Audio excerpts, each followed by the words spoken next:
بعد اینکه فتوشاپ رو نصب کردید روش کلیک کنید تا بیاره.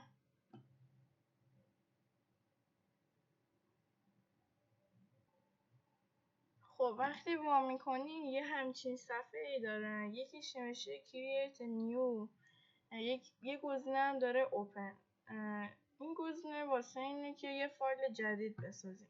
مثلا نگاه کنید اگه روش کلیک کنید دوباره یه همچین صفحه ای وا میشه.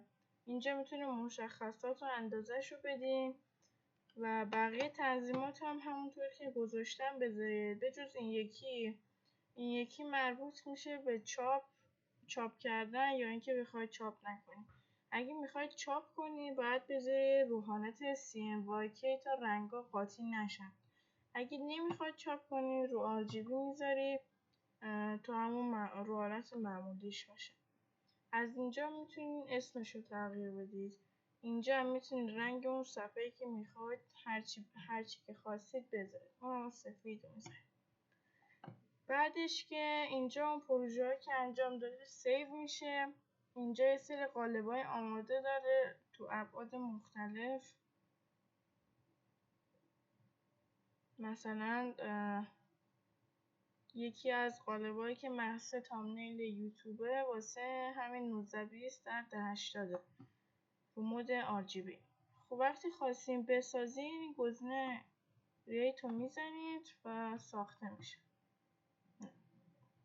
خب اینجا ابزار خود فتوشاپه. اینا هم یه سری پنل های فتوشاپه. این قسمت هم بخش لیرشه که الان با این کار داریم.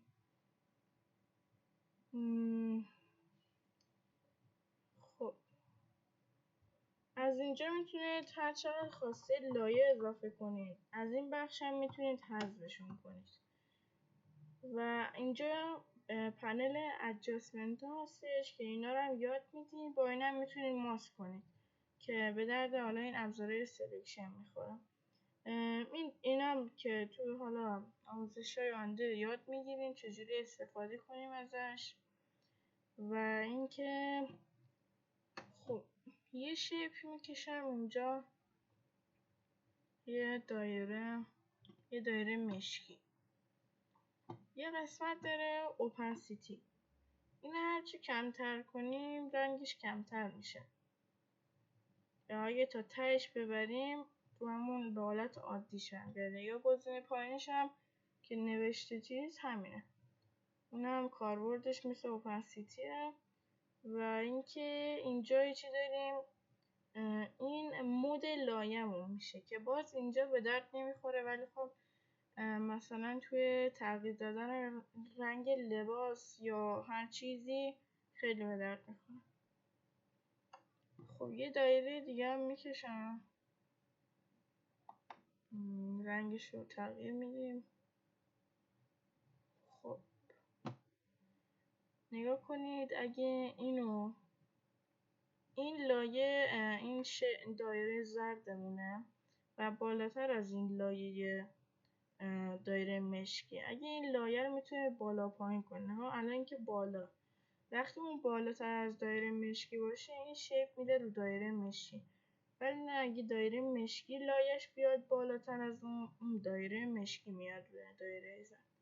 و اینکه روی هر لایه یه علامت چشم هستش که میتونه به طور موقت نگاه کنید اون شیءمون یا اون چیزی که تو تصویر داریم به طور موقت بذاریمش کنار یا هر موقع خواستیم دوباره رو کلیک کردن بیاریمش. و اگه رو همین چیزش کلیک کنید میتونید اسم لایه رو تغییر بدید. کنید مثلا من اینو گذاشتم، شما میتونید هرچی بذارید. یا مثلا این لایه ها هر کدوم یه تجور فرمتی دارن. مثلا نگاه کنید الان دو تا از اصلی تریناش این هست. یکی نمیشه کانورت تو اسمارت آبجکت.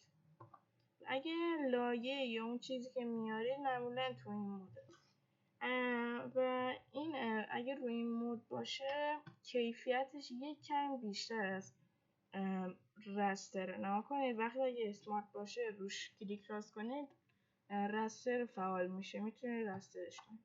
برای بهره برداری از یه سری از امکانات فتوشاپ شما حتما باید اینو به رستر تبدیل کنید تا بتونید استفاده کنید.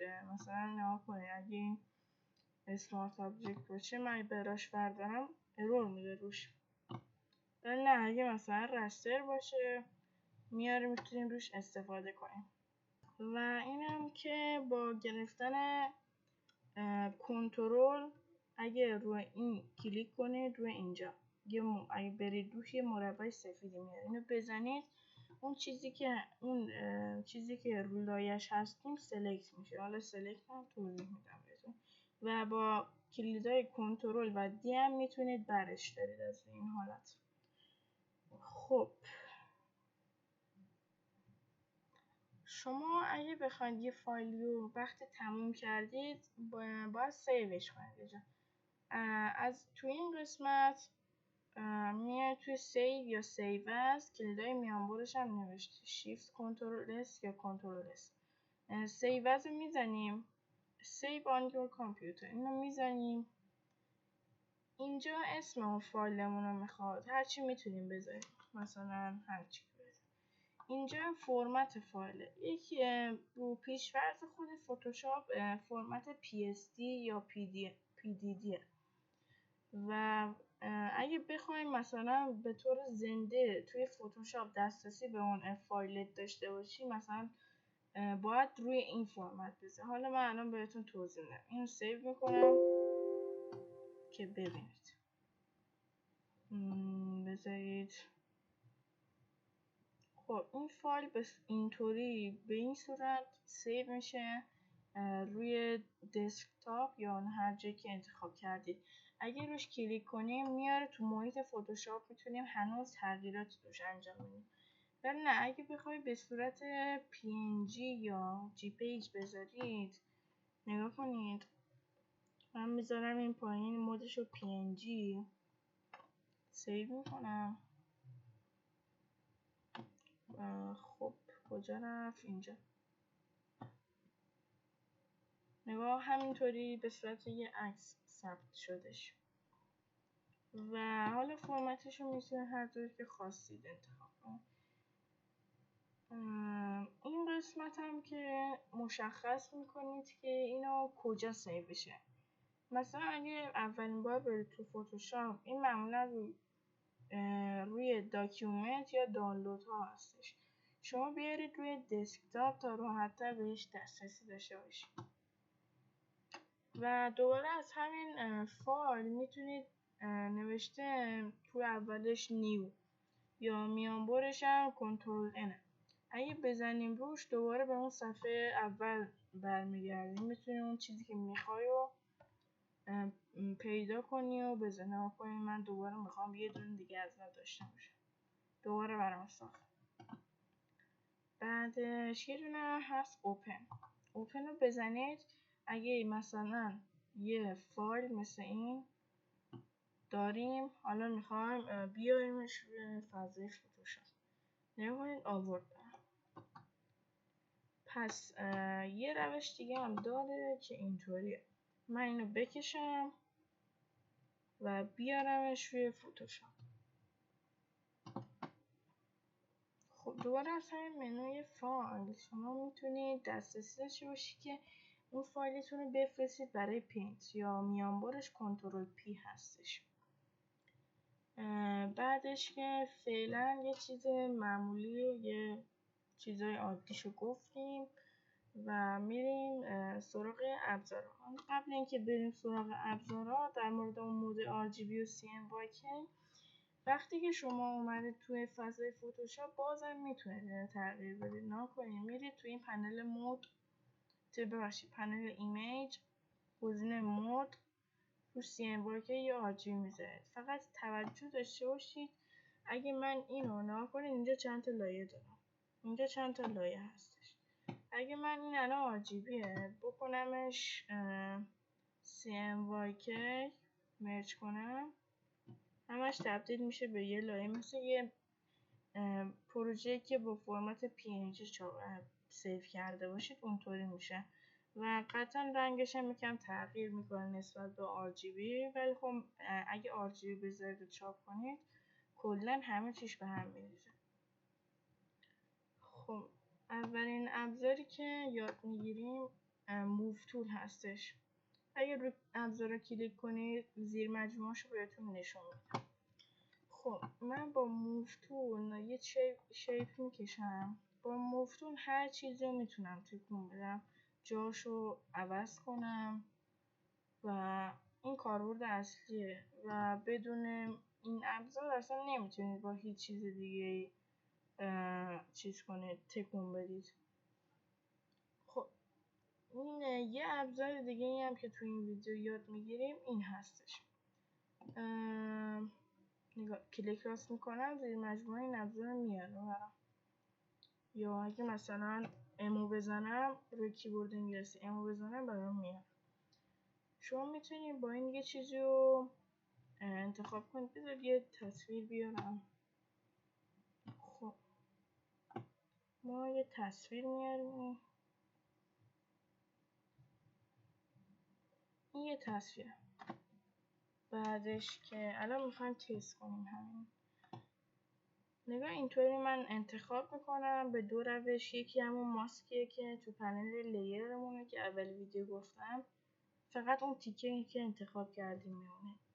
حالا اگه میخواید برگردید به قبلش کنترل زد میزنیم، با کنترل دی که اون فضای سلکشنش از بین بره.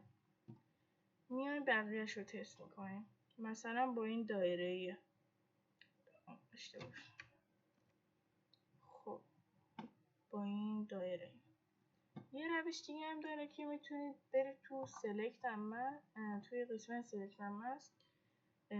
بعدش که توی اولین بار برای شما میتونید این اوتپوت ستینگ رو زیر مجموعش رو فعال میکنید. یه لحظه صبر کنید.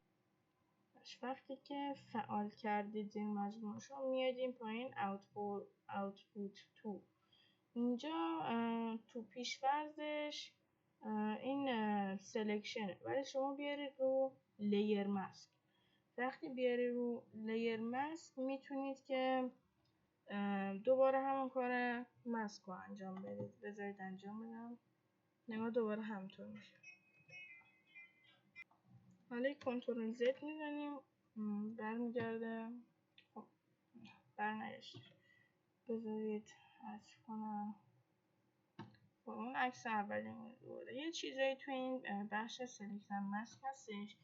این ابزارا اینو وقتی که جلوتر رفتیم با سوژه‌های سخت‌تر برای اینکه موها رو خوب در بیاریم یاد میگیریم چجوری کار کنیم با این.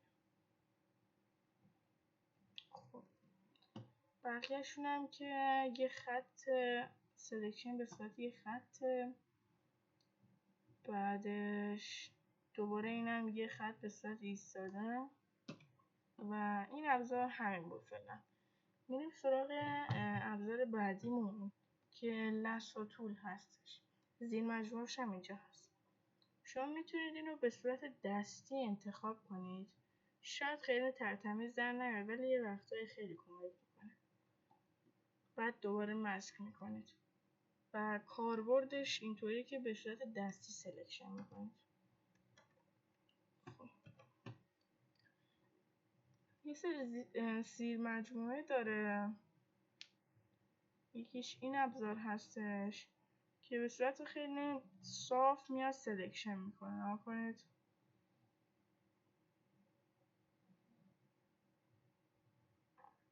خب حالا ما اگه دوباره ماسک کنیم همه میشه. این بیشتر به درد نورپردازی و اینا میخوره. جلوتر تمرین کنیم. یکی هم هستش بازم همون مثل ابزار قبلی، ترکیبی از ابزار قبلی و لاسو تول. نگاه کنید اینطوری. و بعدش دوباره میتونید ماسک کنید.